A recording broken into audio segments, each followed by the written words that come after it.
Ready for World Password Day? Welcome back to Techstination. I'm Fred Fishkin.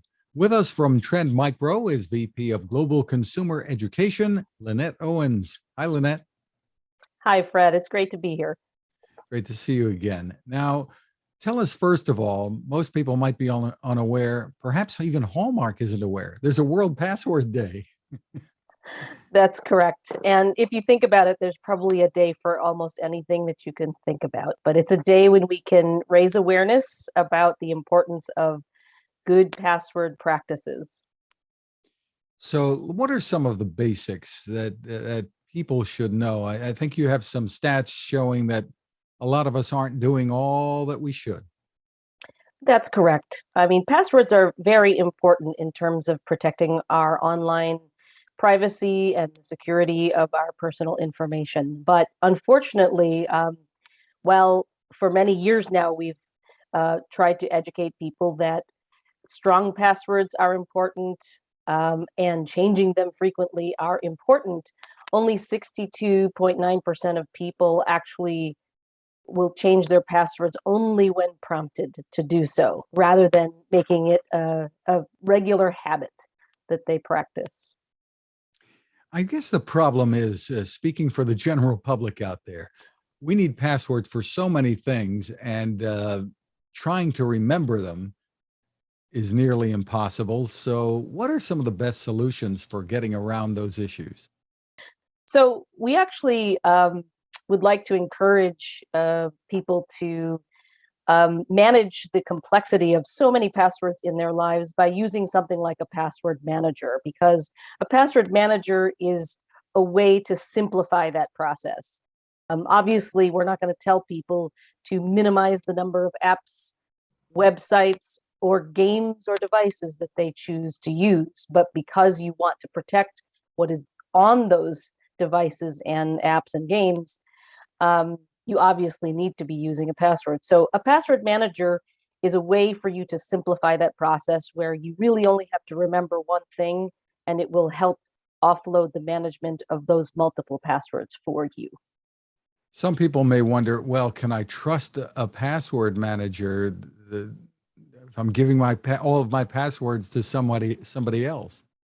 That's a great question and point. And obviously, I think there are a lot of concerns about almost anything we're doing with technology. To some degree, you need to put your trust in some of the organizations out there, because if you're choosing to use an email address or a shopping website, you're also trusting those organizations that they will handle your credit card information or your emails or other kinds of information about you in a way that's secure and confidential. So, if you do your research, you will find that there are reputable organizations like Trend Micro who offer password managers who have been in the business of securing people's information for many decades. What about the issue of people sharing their passwords or writing them down on a piece of paper, a sticky note, even putting them on a screen? I've seen that done. Yes, and it's hard to break old habits when it's probably much easier to have it within easy reach of us to remember things like passwords. And sharing it with other people is something we don't really recommend. Think of it as a toothbrush, something you really should just keep to yourself, not share with others, and probably change frequently as well. We're seeing a trend with some apps, for instance, on phones, where they'll use fingerprint to log you on, or another two-factor identification. These are things that can really help, I assume. Absolutely. So actually, one of the things that we recommend with regard to just this first step of securing your privacy and your information is not only using a strong password, but using additional things on top of that. It's often called 2FA or two-factor authentication. Some apps like to call it two-step verification, but basically it's like a second lock.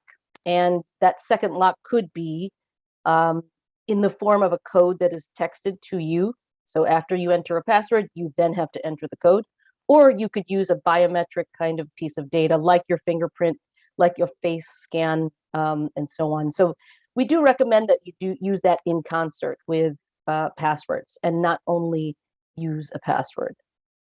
How worried should people be when they get notifications saying that their passwords may have been compromised on this site or that site, that kind of thing? Because I, those notifications have become pretty common.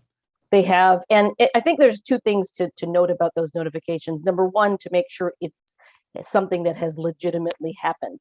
So under the assumption that this has in fact happened, and we are concerned that this has been on the rise, there have been more and more incidences of people's passwords being leaked on the dark web, meaning someone has been able to obtain them unbeknownst to you and might actually be trying to trade it as currency with other criminals. But you should be concerned if you do get that alert, especially if it's coming from an organization you know that you've been having a business relationship with, or you know that you're using that app. So make sure you do change your password if that happens. If you're not using two-factor authentication, you should be doing that. You definitely should also check your credit report if it happens to be a password for something like a shopping website or a banking website. And if you know where your password was leaked from, make sure the app or site that you're using or device to which it's happened is updated. Very often people forget to do those updates on a regular basis. Those updates are trying to patch up security holes very often. What shouldn't we be using as our passwords?